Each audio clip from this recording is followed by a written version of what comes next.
इस वीडियो में मैं आपको बताऊंगा एक से दूसरे देश में जाने के लिए आपके पास कौन कौन से डॉक्यूमेंट्स होना चाहिए। अगर आप चाहते हैं कि आप किसी दूसरे कंट्री जाएं तो आपके पास कौन कौन से ऐसे डॉक्यूमेंट्स हैं जो मैंडेटरी होने ही चाहिए। तो सबसे पहले पहले तो आपके पास पासपोर्ट होना चाहिए और दूसरा आपके पास वीजा होना चाहिए। आप कौन से काम के लिए जा रहे हैं, घूमने फिरने के लिए जा रहे हैं या किसी काम से जा रहे हैं या बिजनेस पर्पज से जा रहे हैं, उसका वीजा होना चाहिए। और जो तीसरा है वो आपका टिकट होना चाहिए। तो जैसा कि मैंने आपको बताया, किसी दूसरे देश में जाने के लिए आपके पास 3 डॉक्यूमेंट्स मैंडेटरी होने ही चाहिए, पासपोर्ट, वीजा और टिकट। तो सबसे पहले पहले मैं आपको पासपोर्ट के बारे में बताना चाहूंगा। एक ऐसा डॉक्यूमेंट जो हमारी नागरिकता का पहचान होता है, पासपोर्ट। पासपोर्ट से यह पता चलता है आप किस देश के रहने वाले हैं, किस देश के नागरिक हैं। अब पासपोर्ट आप जब चाहे तब बना सकते हैं, चाहे आप 1 साल, 2 साल, 3 साल के हैं या 18 साल के हैं।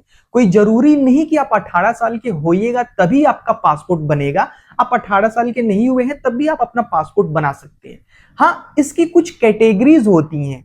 18 साल के नीचे जो भी लोग आते हैं उनका पासपोर्ट ईसीआर बनता है, और जो 18 साल के ऊपर होते हैं, जिनकी उम्र 18 साल या 18 साल से ज्यादा होती है, उनका ईसीएनआर पासपोर्ट बनता है। ईसीआर और ईसीएनआर पासपोर्ट जो है ये 10th के बेसिस पे बनता है।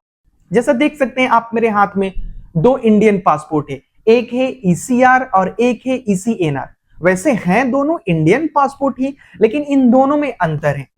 ईसीआर पासपोर्ट उसका बनता है, जैसे मैंने आपको बताया, जो 18 साल के नीचे होते हैं, जो अपनी बोर्ड की पढ़ाई कंप्लीट नहीं किए रहते हैं, उनका ईसीआर पासपोर्ट बनता है। और ईसीएनआर पासपोर्ट उनका बनता है जो 18 साल या 18 साल से ज्यादा होते हैं, जो अपनी बोर्ड की पढ़ाई कंप्लीट कर लिए रहते हैं।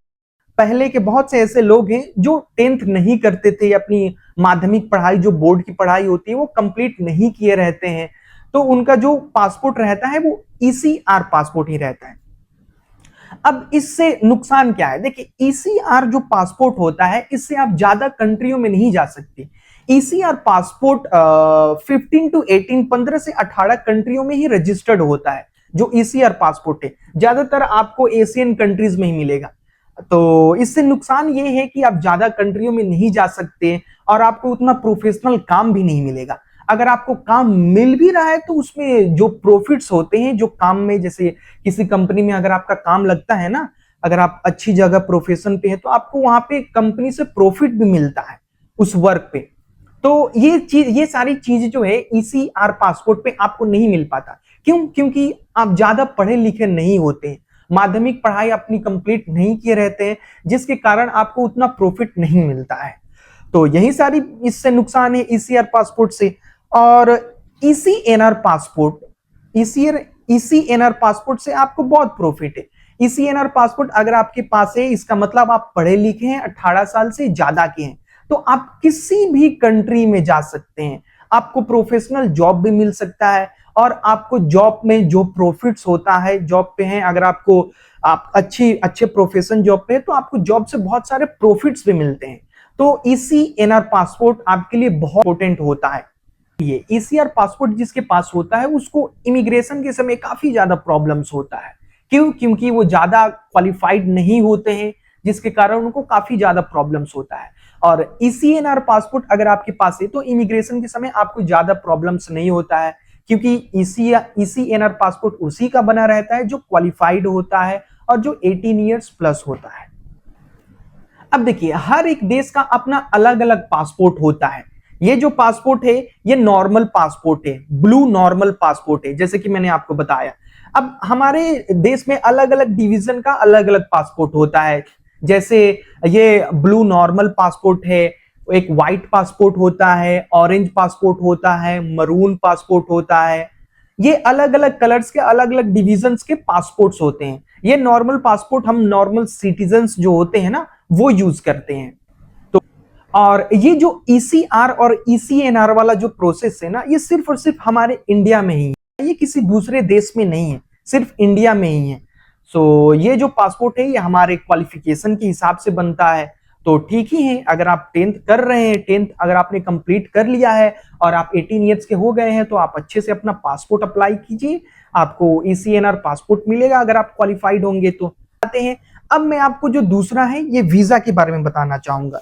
वीजा, देखिए वीजा जो होता है वो अलग अलग कैटेगरी का वीजा होता है, ठीक है। अब ये आपके ऊपर डिपेंड करता है आप किस काम के लिए वीजा ले रहे हैं। अब वीजा टाइप्स जैसे हो गया आपका बिजनेस वीजा हो गया, टूरिस्ट वीजा हो गया, आपका वर्क वीजा हो गया, फैमिली वीजा हो गया, जॉब सीकर वीजा हो गया, ट्रांजिट वीजा हो गया।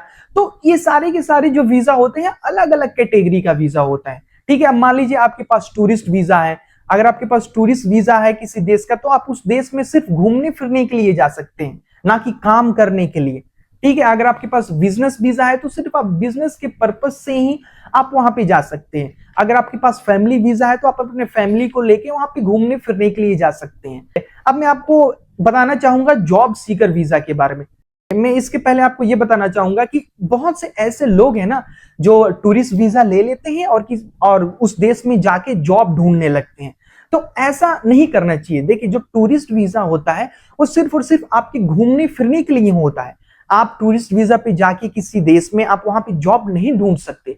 अगर आप पकड़े जाते हैं तो आपको बहुत सारे चार्जेस भी पे करने पड़ते हैं, और बहुत से ऐसे कंट्रियों में आपको अगर आप चार्जेस पे नहीं करते हैं तो आपको जेल भी हो सकता है। तो टूरिस्ट वीजा पे हर एक वीजा का अपना अलग अलग टाइमिंग होता है। जैसे 30 दिन हो गया, 60 दिन हो गया, 120 दिन हो गया, हर वीजा का अपना अपना डेट होता है, ठीक है। तो अगर आप टूरिस्ट वीजा पे जा भी रहे हैं किसी देश में तो सिर्फ घूमने फिरने के लिए जाइए, ना कि काम ढूंढने के लिए। इन्हीं सभी बातों को ध्यान में रखते हुए कुछ ऐसी कंट्रियां जो हैं वो जॉब सीकर वीजा अप्रूव कर रही है, यानी जॉब सीकर वीजा दे रही हैं उन लोगों को जो जॉब के सिलसिले में आना चाहते हैं किसी देश। तो बहुत सारी कंट्रियां हैं जो जॉब सीकर वीजा अप्रूव कर रही हैं। जो भी कंट्रियां जॉब सीकर वीजा आपको दे रही हैं आप वहां पे अप्लाई कीजिए, आप उस देश में जाइए, आप आराम से वहां पे जॉब ढूंढ सकते हैं, आपको 100% जॉब मिलेगा।